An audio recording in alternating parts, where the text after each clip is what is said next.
Welcome to Building the Future, hosted by Kevin Horick. With millions of listeners a month, Building the Future has quickly become one of the fastest rising programs, with a focus on interviewing startups, entrepreneurs, investors, CEOs, and more.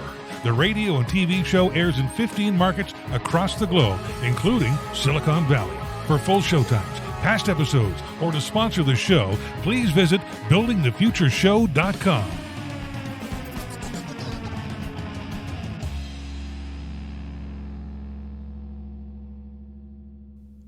Welcome back to the show. Today we have Sarah Miller. She's the CEO of Access PR and Entertainment and the founder of the Media Excellence Awards. Sarah, welcome back to the show. Thank you. It's good to be back. Yeah, I'm excited to have you back on the show. Welcome back. And I'm excited to be a media partner of the Media Excellence Awards for the second year of your 11th year. I know, it seems like it was just yesterday, but we're excited to have you back. We love working with you on your show. Yeah, well, and you guys sent me some really good guests, and then I got to meet them in person, and it's always really cool to meet kind of people that I've had on the show in person, because sometimes they're kind of similar and sometimes they're quite different, and it's interesting, right, just to get the different dynamics. Yeah, I think that so much changes in the tech space within 2 or 3 months' time, so I'm sure everybody has updates and more things that have evolved from the last time we spoke with them too. So everybody's really excited to have you back. Very cool. So maybe before we get into kind of what exactly the Media Excellence Awards and Access is, maybe let's get to know you a little bit better and start off with where you grew up. So I was born in California, but I grew up and was raised in Arizona. Okay. So definitely a West Coast person. Sure. So walk me through kind of being born in California, going to Arizona, and then how did you journey back to California? That's so funny. When people ask me that, I feel like it's such a long road to how I got here. But my first job out of college, oddly enough, was running events and marketing for UCSD and Scripps Medicine Education and Research Foundation. So we did all the continuing education conferences to all the different areas of medical, from nephrology, cancer research, pulmonary. We just ran all the continuing education conferences to the universities so doctors could continue to keep their licenses up to date and learn more and innovative ways to save lives. So that was my first job. And then after that, I headed over to the financial industry, which I decided after 4 years that wasn't going to be a good fit. But I used my marketing skills, created a huge radio show down in San Diego for the financial industry. And then after that, I kind of went back to Arizona, stayed there running an international company, doing a lot of traveling, and then boomerang back to California again, up to San Francisco, and then to LA. But I've been in the PR industry and technology ever since then. Very cool. So walk me through kind of creating Access Entertainment and what exactly do you guys kind of do? That's like the funniest story. So that when I talk to startups, everybody's do a business plan. Put your go-to-market plan together. And it's so funny. And I'm going to give the worst example, I think, of what I preach to others, because I was working for a huge PR firm, a global agency, and all the hardcore tech stuff. When the economy started kind of shifting gears and layoffs up in Silicon Valley, I left with one of my digital clients, kind of temporarily to figure out what I was going to do. And I think it was like after a Giants baseball game with friends over beers is when I realized, you know what, I'm just going to stand my own and figure it out for a while. And then next thing I knew, I had a client or two, a friend of mine did the website, the name came about. I was on a napkin. I had no business plan. I just thought it was temporarily. And then 16 years later, I one of the top PR firms in tech and entertainment.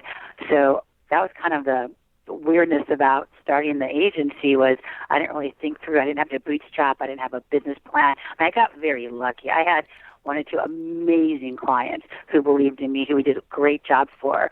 But I just kept going with what I had. And same for the MEAs.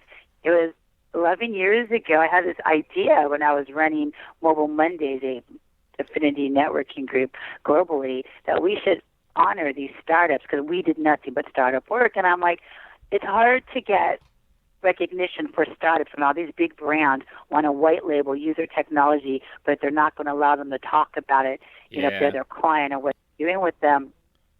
And, you know, it gets harder to get leadership in the global economy when everybody's fighting for press and exposure, and you can't talk about any of your big brands and what you're doing.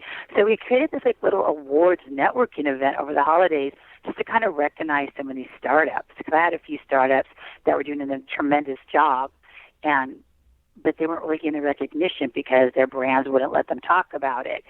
And so we created the MEAs, and what's interesting, Daniel Tibbetts, who I know you've spoken to, very who's nice now guy. the CEO of LA Networks, he was working for GoTV Networks way back when, and that's when I created and thought we should do the MEAs, because these guys are working really hard. Daniel's a tremendous executive in the mobile and content space. And so I created this one-off little event, and it was great. It was successful. And then I get all these phone calls the following spring. Hey, when are submissions open again? And I'm like, submissions for what? It was a one-off project. So I'm like, okay, I'm bringing the board back, bringing all the guys back in, like Mark Deacon at Fremantle, Jim Cannell from the Grammys, John Ruby from AEG. I just brought everybody back in. And I'm like, okay, just you're on the board again. Well, one more year, just because it's our reputation. Access produced it. It's, you know, we want to give back one more year so people don't think that we're just blowing them off.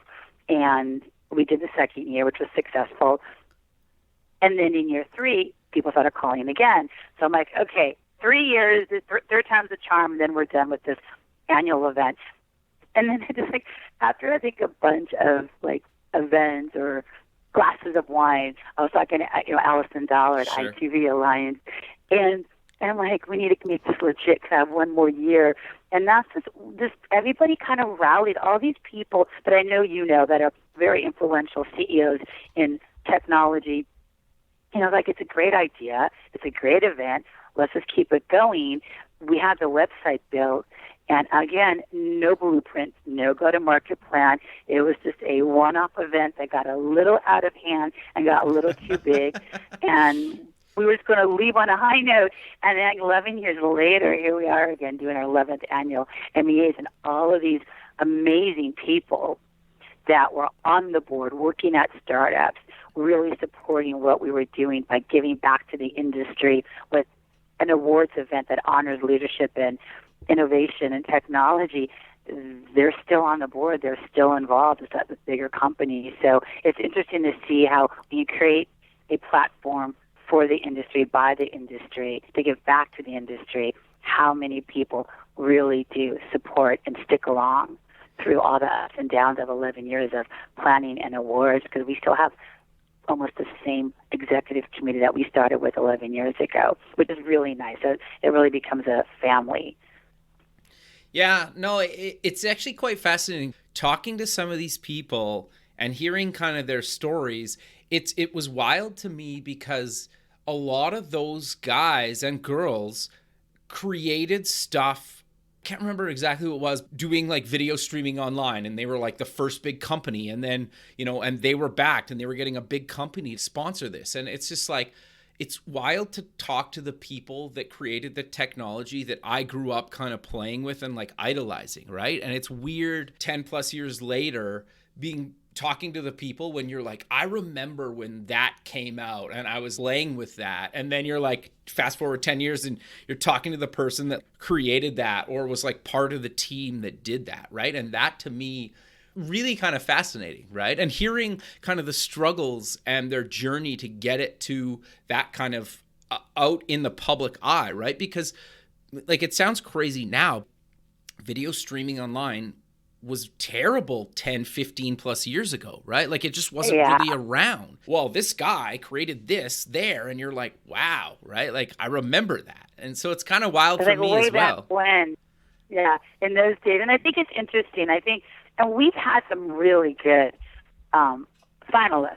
Sure, very much and then so. Winners who have been around, who submitted right from day one. Because last year in Turkey, they have been submitting for like 7, 8 years in a row. I mean, they'll submit 2 or 3 in 1 year, or 8 or 9. They're the largest carrier in all of Turkey. So they've been around. So we've seen a lot of global companies really grow over the past 8 years. We've seen a lot of startups grow and come back and submit for new products. Some of these brand agencies like Sapient, who has big brand initiatives of consumer engagement or delivery via cell phone or using mobile, to better improve either a marathon race or curating museum artwork, they keep coming back. So we're able to really see how some of these companies and their technologies have evolved year over year over year. Yeah, or even talking to some of the companies that actually built some of the technologies that kind of won awards in the past is also kind of fascinating too. Yeah, we're always trying to stay ahead of the game. I mean, as you know, VR and AR last year was a good year for VR. Like music, music was such a big category for us. In the past 3 or 4 years, this has died out. It's just in mobile and technology, music just hasn't quite broken through the ceiling to be revenue drivers. So we don't really get a lot of music in anymore like we used to. The industry shift, things change. And so we kind of keep ahead of stuff, keep some of the categories relevant, some of the content updated. We're really excited about the crypto market. Sure. I love that market. I think it's an emerging market.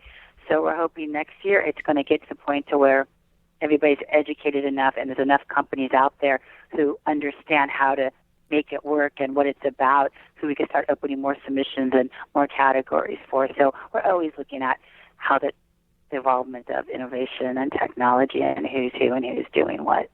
Sure. No, I think that's great. So maybe let's dive a little bit deeper into kind of the Media Excellence Awards. And I think you give kind of a pretty good overview, but what kind of categories are you looking for this year, and what exactly can people kind of expect from the event in January?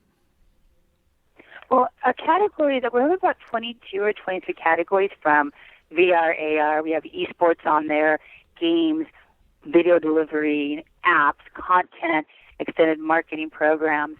We kind of cover the whole gamut of the mobile ecosystem. Then we have our Premier Awards, Humanitarian Awards, the Industry Star Awards, and the social one. Right. And the board chooses those. So submissions are open until October 25th, but the committee really scouts out and finds that mobile ambassador, that humanitarian award. These companies and people that are using technology to better the world, leave a better footprint, help the community grow, create a solution to a problem or a crisis. And so we're really getting more in depth into some of these bigger companies globally that are using technology on a purely, I want to say, nonprofit level to help save lives and animals and the other countries that are in need from water, food, shelter via the mobile or technology. So we're really seeing more people step up and come to light in that area as well. So we're trying to honor those kinds of companies to help them bring awareness, because they have the technology and the innovation to use the technology we have every day to save lives or to make a difference. And that's important to us. Since last year, we had a great company win the Humanitarian Award. So we're going to kind of carry that theme through to find leaders that are using technology for good. But the other categories will be, leadership, innovation from technology, apps, games, sports, VR, etc. Yeah, very cool. Yeah, and there's a full list on the Media X, the letter X, and then awards.com if people can get more information there. And the thing that was interesting to me as well is you have all these people in the room, right? It was great kind of networking and talking to some of these people, right? Because it's kind of rare, I think, to have those kind of heavy hitters in the space kind of all in one room, kind of one evening, right? Is that fair to say? Yeah, it is. I mean, we definitely do invite only. I mean, everybody there is a respective high-end executive, CEO, CTO, innovator who built, grew, or directly responsible for the success of their companies or their technology divisions. And it's important for them not just to educate others in what they've been doing, but to learn from other leaders what they're working on and everything. So it's good that we have that kind of crowd together, which is, I think, why the MEAs has been so successful, because in networking itself, you don't have a chance to be in a room of high-powered influencers and executives all at one time. Sure. And we felt bad last year because I know there were so many people crowding you to interview with you that I was thinking he's not going to get out to interview, or he's not going to get out to network or meet new people because you were just bombarded. Every time we turned around, there was a line of people wanting to talk to you. It was fun. I actually met some really cool people, though. Like, I got a little bit of networking in, which was good. And then a few of the people that I actually got to interview kind of live, I hadn't met before or had on the show. So that was kind of fascinating, right? And it's funny because I have the stats of that stuff, and I've been like, some of those interviews still get quite a bit of traffic, and it's interesting, right? Because some of those interviews were like 5-10 minutes, and it's interesting that some of them still get quite a bit of traffic, right? So it's interesting, right? To kind of, you put something out there and then it's just there forever, and it captures this kind of moment in time, which is always kind of fascinated me about the whole kind of space. It's awesome. I mean, you've done a great job with your show. I mean, from us being involved with you, it's been over a little over a year now. Like, we've seen your audience has grown from like 7 to over almost 9 million globally. So we love the fact that these innovators and people are talking to you, and that you're exposing new technology and new executives, into your platform and to the world of what they're doing. So I think it's important. I think getting global exposure is critical for any company right now. You just can't stay in your own backyard and focus on today. You got to focus on expanding your footprint in the industry, in other markets, and kind of opening up to see what's out there, because you never know. Well, I think that's actually really interesting, because the thing that I've been trying to stress a lot on the show the last little while is geography really doesn't matter in a lot of cases, right? And I think you're in the States, I'm in Canada. Right now, as we're recording this, we've been kind of partnered on this for over a year. Geographic doesn't really matter. And to be fair, even if we both lived in LA, we would probably still do this over the phone, because sometimes, like, getting around LA the traffic can be fun some days, right? So I think that can also translate into the startup game. Like, I've had a lot of people on the show where their co-founders are in 2 different countries, right? And their teams kind of scattered throughout the world. And I think more and more that becomes kind of more of the norm. And I also think just being able to think globally, your entire startup has a global kind of market and not just locally. Not all the time, but I think a lot of the time. And so many people think, if I just sell X amount of things, everybody in California, I'll be rich. Why wouldn't you think about, like, why don't you try to sell that to everybody in the world, right? Well, you have to be scalable. A lot of these other technologies got to be scalable. But we have clients, as a PR firm, we have clients that are in New York. They've been out the country. They're not none of them, I think, are based in LA. Interesting. But they don't care. I mean, but I think technology's made it easier. There's Uvu, and people use Skype still. Yeah. You could communicate and talk, and a lot of international companies do want to bridge over into the U.S. market, and a lot of startups in the U.S. want to bridge over to more emerging markets. So they have to figure out how to get over there, how to get exposed, what to do. And I think a lot of companies, when you're startups, it's hard. I mean, it's a grind being a startup. But you've got to kind of focus on what you're doing right now on a daily operational basis. But you've got to think ahead. You've got to get ahead of the industry, get ahead of the market. Think a little more globally, out of the box. What's going to be going on 6 months, a year down the road, so everything you do could work synergistically to get from point A to point B. And I think people do need to kind of embrace, I need bigger footprints, which means I've got to spread my wings a little bit more. Because we run across a lot of startups who they don't want to focus 2 months ahead, 6 months ahead. Well, they don't know if they have the money. They don't know what's going to happen. And I'm always like, if you can't take that risk, or you're not able to, or you're too afraid to, or you're not prepared to, you probably shouldn't be in a startup, because all of those things are going to be against you, and there's a good chance you're not going to be around in 6 months. So you really have to come to the startup world knowing that you need to be prepared to bankroll from the R&D phase to the launch phase to a good year or so after on expansion. If you don't hit that go-to-market, you're never going to make it. And a lot of startups are afraid to plan that far ahead. It's like in the stock market, it's risky. You just got to stay focused, and make it work.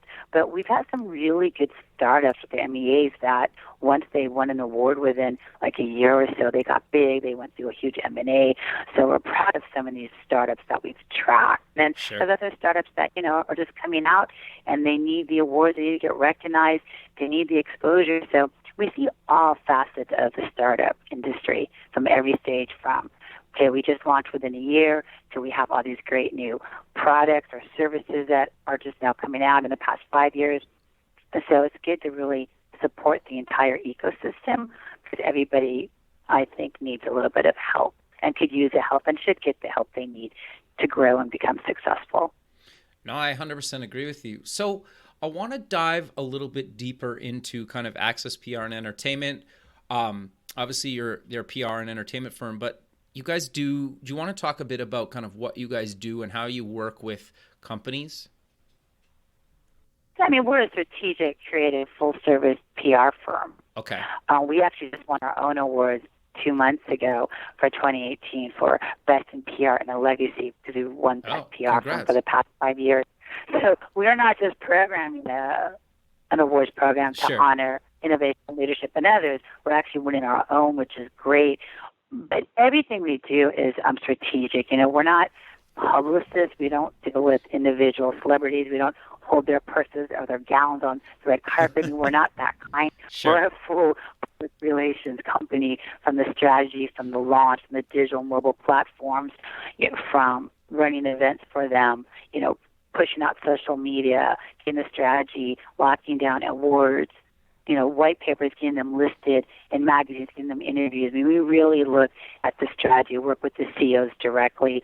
We do make introductions, which I know we're not a BD company or sales, we are PR, but because we have the influence and the reach from the MEAs and our own reputation, we'll always keep an eye out and make introductions for our clients, especially the startups, to bigger brands, just because we're able to make those connections. So we really help get these guys off the ground, get them launched in the market to that next phase. We've done a lot of M&A work more than most agencies, so a lot of our startups have gone through M&As.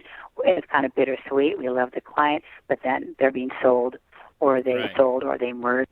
But, I'm still friends with all of them, and they've done a tremendous job. But we're really full-service, strategic, and creative public relations and entertainment. We don't really do one-off individual publicity for people. Got you. No, that makes sense, right? And I also think that keeps it kind of interesting and fun for you guys as well, right? Because promoting kind of the latest and greatest things kind of coming out of, at least selfishly, kind of the tech community would be fascinating to me, right? And then being able to talk to these people, it's always kind of cool, right?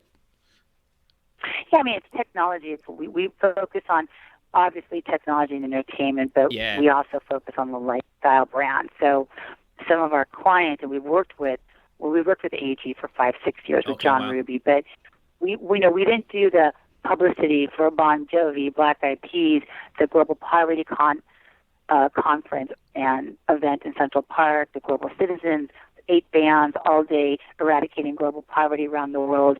A lot of these things we've done, it's the technology, it's the streaming, it's the digital, it's the mobile stuff we've taken out into the market that we worked on. So we've never really, we don't work with the individual artists. We work on the technology platform with Sony Music Entertainment.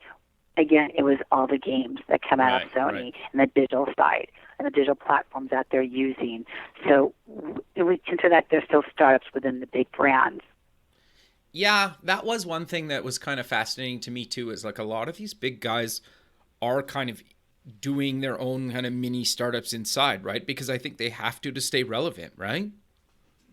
Well, they're innovating. I mean, some of these guys are smart. They know that if they don't have a full platform, digital and mobile, and they're not driving to hit those consumers, no matter where they are on any of their tablets or cell phones, they're going to start losing market share. And this is a big problem.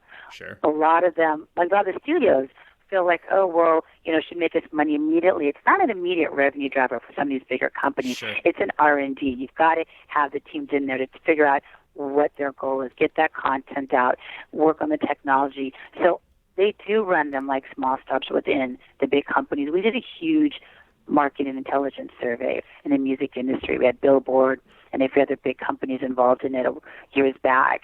And is when the music industry started changing, Sure. and 70% of the industry said record labels are not adapting to new technology mediums like mobile and digital. Right. They were fighting for every penny and nickel. On the rights management side, they refused to get bigger expansion and footprints for their artists with the content and the music. So they weren't adapting to it, which is why I think the music industry has shifted out of the technology realm. And there's a lot of companies that come to market to make it easier for individual artists to get their EPKs out, to get on radio, to do what they need to do, because labels just aren't going to use the technologies as they should. So I think it's interesting some of these bigger companies are adapting to and using the new technologies to reach consumers, to give them a better fan base engagement, and the UI is better.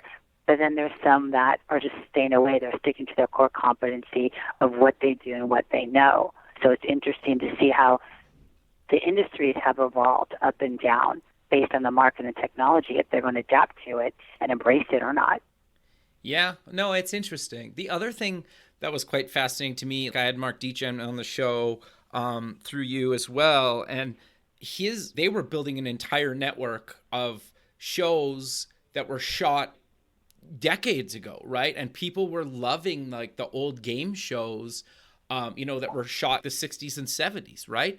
And it's interesting now with the internet that you can basically watch a show that was filmed days ago or like decades ago, literally like in the same app, one right after another, right? And it doesn't really matter.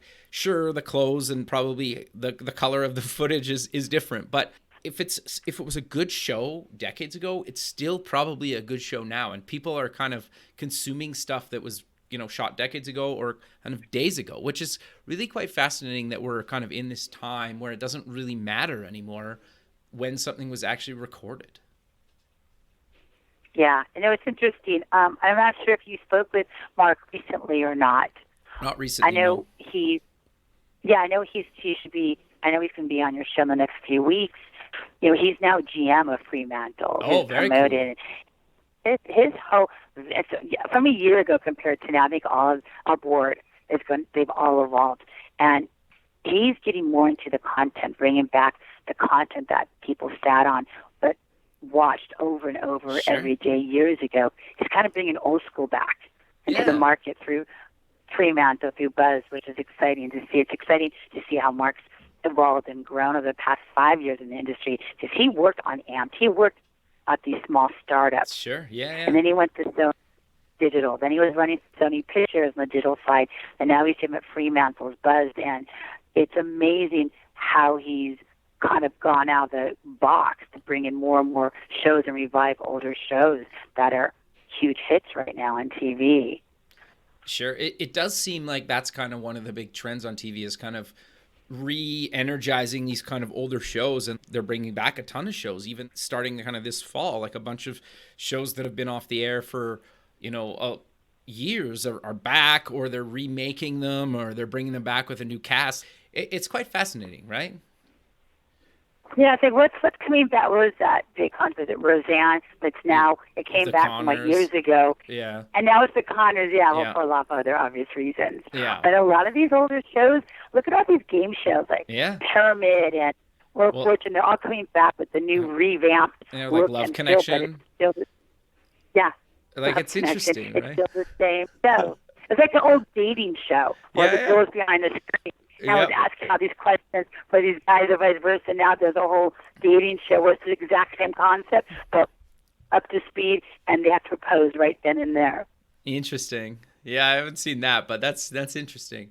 So what else have you kind of seen or do you think is coming? Because I think the interesting thing to me about kind of being in tech for a couple decades now is some of the trends have come, gone, and then come back again. Obviously, it's different. It's just, it seems like we kind of repeat ourselves. Maybe, obviously, it gets better every time it kind of comes back. But where do you think things are going? Or what do you kind of predict in the next couple years will be kind of more popular than it is now? Because in my opinion, VR seemed hot. It doesn't seem as hot anymore. Do you kind of agree with that? Without getting in trouble, because I do have to stay agnostic. Sure. For their meetings. But, Look, I think VR and VR was a huge buzz. It was all over the place, and I don't think it went anywhere. I think it was just kind of became one of those things to where, companies couldn't cut it. There's one or two that really made it big. Next VR, I think they won one of the Emmys last year. Last year. They just made But they're doing it a bit different, right? So, their VR is like literally you're inside a live sporting event, right? Or you're at some sort of thing, or you're on stage at a concert. So, VR is going to be great for the gaming space. Yeah, sure. It's not. It's hard. Like, remember the 3D days? Like, we ran when we were with AEG.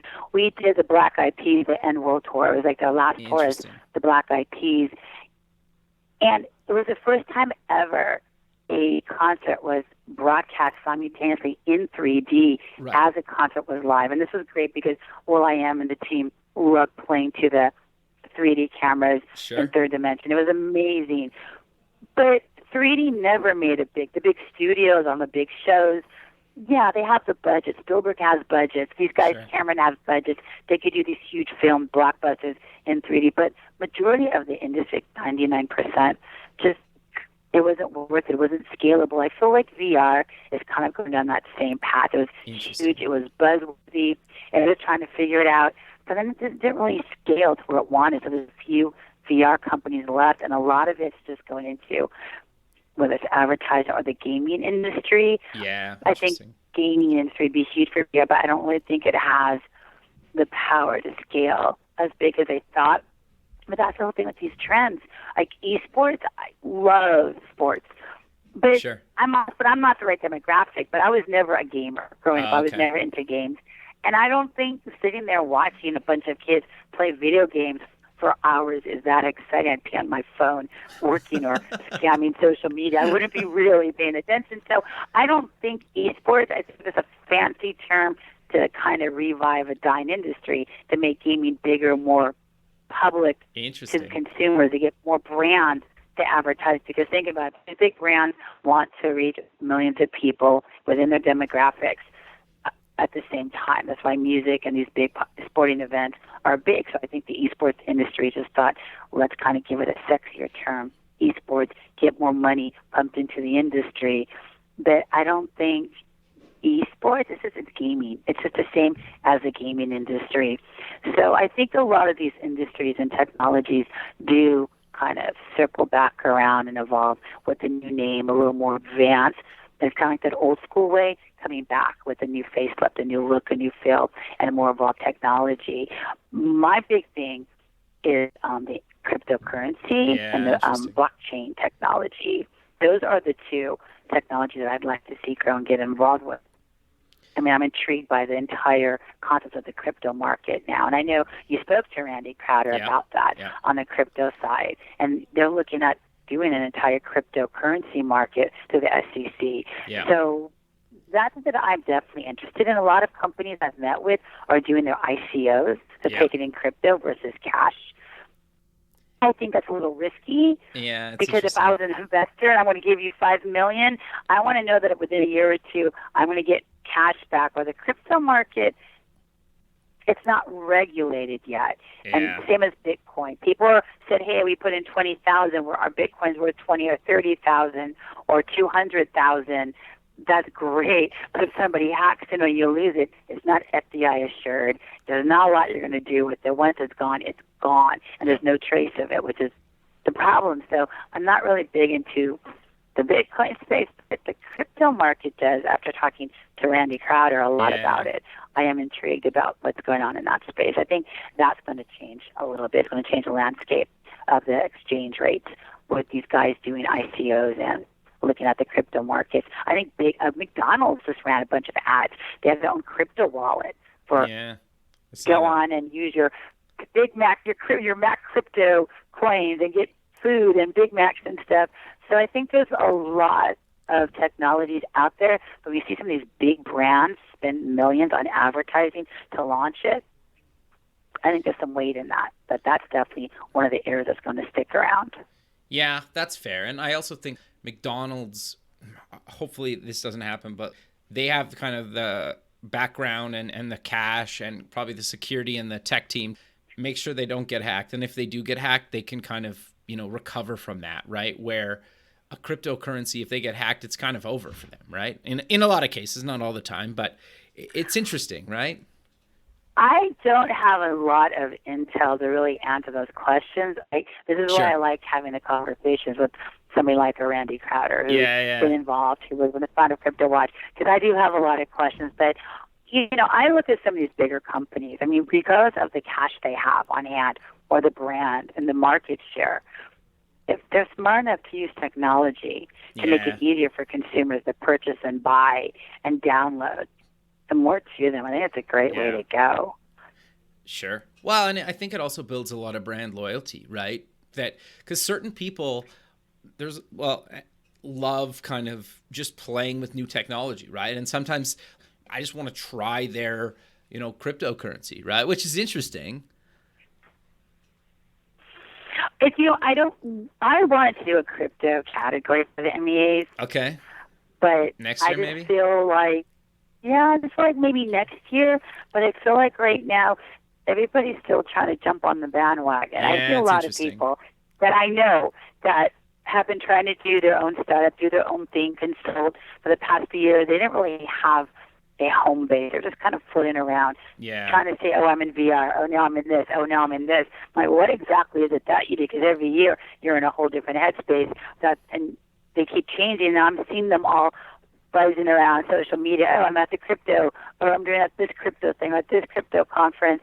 And I'm like, wait a second, because you were in mobile, you're in VR, you were doing digital platform. Now you're in crypto all within 2 years. So I think everybody's jumping into the bandwagon. Sure. Because they find it fun and they think this could be the big payday. But I think the companies that are driving into the market are the ones that Randy was talking about at Fun, where they're going through the system. They got millions of consumers through various brands as clients, and they're going to download and launch that crypto wallet, because every major brand they're working with, like McDonald's and so forth, are all into the crypto space. So it's going to be interesting to see who the leaders are and who rises above all the fray and noise over this next year in crypto. But we would love to do crypto, because I feel like there's a lot of value there in the MEA. It's just going to be a matter of seeing which companies and startups actually are going to be able to make it and pull through, because you figure the first year or two of buzz is really their sweet spot, and then they get snapped up, they go through M&As, they get absorbed, or they die in the vine and realize this was fun while it lasted, but I'm on to the next big thing. But I'm always looking for new technologies and new things to add to the MEA. So, we keep an eye out. We take suggestions. Sure. We look at the research to make sure. Well, you've even kind of, adapted the Media Excellence Awards, because a couple years ago you called it the Mobile Excellence Awards because of kind of the boom in mobile in the last kind of decade, right? I think people forget, like, the iPhone's only 10, 11 years old, right?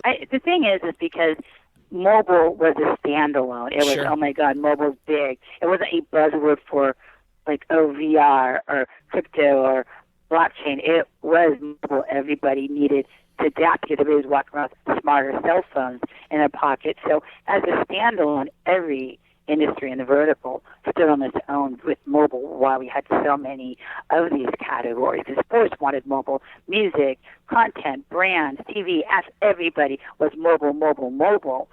But as we were ahead of the game and kind of got ahead of where mobile was going, why the MEA shot up and did so well the first 6, 7, 8 years.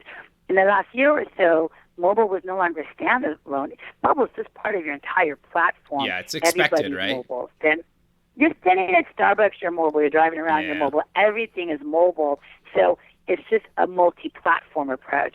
So we kind of moved the MEAs from Mobile Excellence Awards to Media Excellence Awards. And we're still the MEAs as the MEAs, same categories, but it opens it up a little bit more to where you're driving something into the market using all platforms. And that second screen, third screen approach always bounces off through the mobile.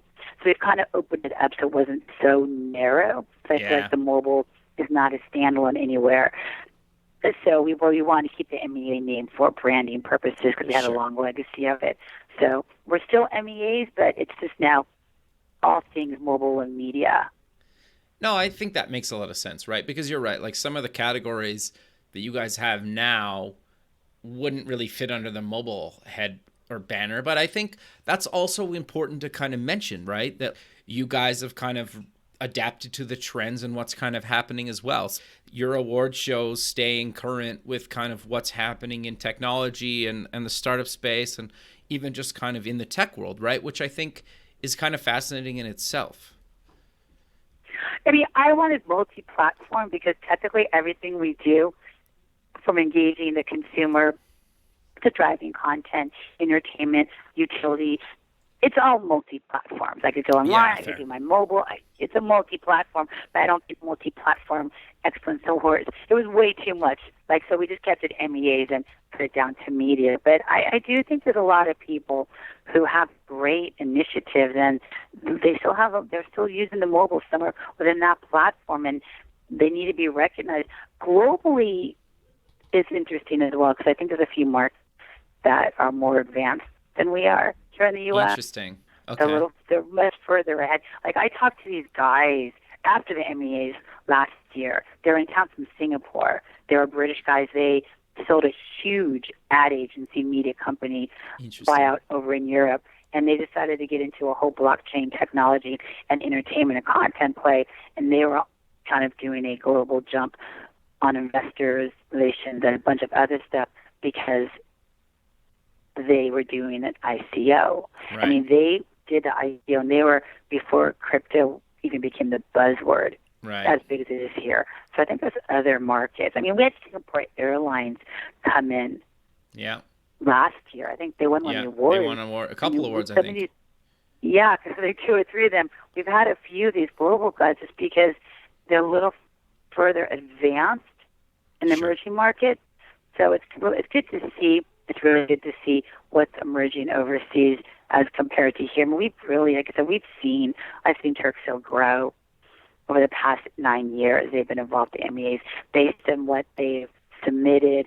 They went from the pure, cell carrier and Turkcell to some huge initiatives. On a humanitarian award 1 year with Angelina Jolie on a whole mobile spread to bring awareness to countries and these villages of people in need, women who desperately needed cell phones and needed access to learn and to educate, to have a career and to know what's out there and have a thing to do research on in the mobile. So we've seen a lot of global initiatives that really dig and to expand the messaging of how powerful mobile really is globally. So I think that's exciting to see when these companies come back with bigger campaigns.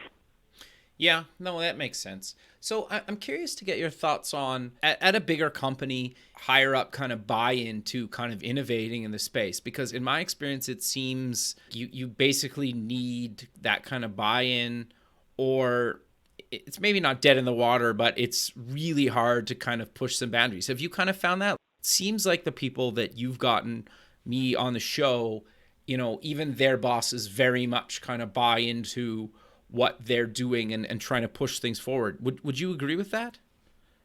I mean, I think it's important. I think you have to. If you don't have all your ducks in a row, I mean, you get to a point, like you said, you only go so far into traditional ways of driving a business. You have to figure out how to get access to billions of people to download, purchase, buy, engage, convert them over from browsers to buyers. And I think a lot of these bigger companies have these initiatives. I think it's hard because I do think it's finding the right person. Man, I know a lot of executives who are tremendous, smart. I mean, I really like them a lot. But, after a year or two in a big company, they're just hitting their head against the wall because higher ups or revenues aren't being put into it because they're not seeing immediate results. So they're going to go and just go back to the traditional ways like we talked about. Studios are big on that. And these people end up, away, and a year or two later, they end up elsewhere. And I do see that a lot. I do think people, it's an education. If your company really is educated on how the technology is going to work for you and help them grow, they've got to back it. It's got to be siloed into a whole different revenue stream, that this is an R&D. We're going to go out with a multi-platform approach or mobile or whatever it is you're going to do. And I see a lot of executives that are just hitting their head again. A lot of these companies don't get it, or they decide 6 months, a year later, yeah, it's not getting us there as quickly as we want, so we're just going to go back to doing traditional TV and not do anything when it comes to mobile or multimedia. But then 2-3 years later, when the cycles return, they're super anxious. Oh my God, we could reach tons of consumers and fans and more brand advertising. So we're going to bring all the mobile and technology back in house. And then they realize, okay, we don't understand it. So we're just going to let that go again and go back to traditional ways. I've seen that cycle repeated stuff with the studios and labels over and over over the past 10, 15 years. And it's just going to be kind of redundant to try to do something when you're not really supporting or understanding what you're doing. You're just recycling executives through the door. And that does bother me a little bit, that I'm seeing that, because I think there's a lot of potential, and I've seen some very smart tech people go in and have brilliant plans for the company, and then a year later they're just like, I'm done. I just hit my head against the wall too many times, and that does bother me, because I do think there's so many people out in the universe, and everybody has cell phones. Everybody's moving. You have to hit the market. You just can't stay like hunkered down to what you know through traditional forms of reaching out to people. Yeah. It's not scalable anymore with technology. And we worked on this project a few years ago, like 6 years ago. Okay. And women in Africa, like in all these villages, were being raped. They were being ran out, homeless. I mean, they had no real communication. So we went to it was kind of one of the MEAs. We had millions of cell phones, whether they were broken or not. Went to the carriers, they refurbished them, and shipped thousands of phones down to these villages of these people who couldn't afford a cell phone. But we sit on cell phones. Like we sit on. I have probably 3 or 4 old cell phones. They're probably usable. I'm sure they work. I just want the newest, latest, greatest iPhone on my plan.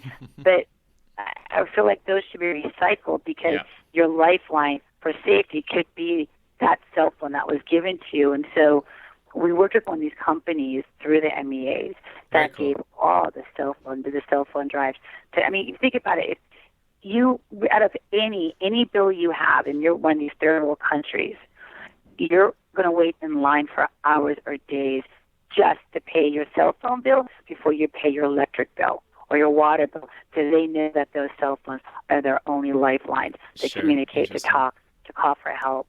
And so I think it's kind of like taking a step back, old school. That's where mobile does become a standalone in some of these other countries that desperately need the help. So I always try to say, look, even though we're so far ahead and looking to the future, we can't ignore and neglect some of the basic needs of some people around the world. No, I 100% so I always have to kind of, it's more like a humanitarian effort. We ran this great company, and we work with Angelino Magazine, Modern Luxury. And I think Christy and Janella is actually going to be on your show in the next few weeks. And they did this thing, Modern Man. And one of the guys we met was from Givebox, this guy Josh. These guys are amazing. They were literally using everything they had in mobile technology. Total transparency globally for charity. So if you want to go donate $1, $5, $500 to a charity, you have total transparency that your money got into the hands of the people in need, not just going to a board or all the fees to a big company like a Red Cross, where if I gave Red Cross $1 million for some huge catastrophe around the world, do those people who are in need really see a penny of that, or is all that going into the overhead of the charity and all the fees? These guys have this amazing mobile app, complete mobile, where you could add any charity, go on there, and you could donate, and it tells you exactly the tracking of the money. That's really cool. Where it went. So you know that any money you donate to anybody in need is getting to those people, not getting caught up in the red tape and everything. So it's interesting to see people are kind of old school going back to traditional. Here's why and how we're using mobile.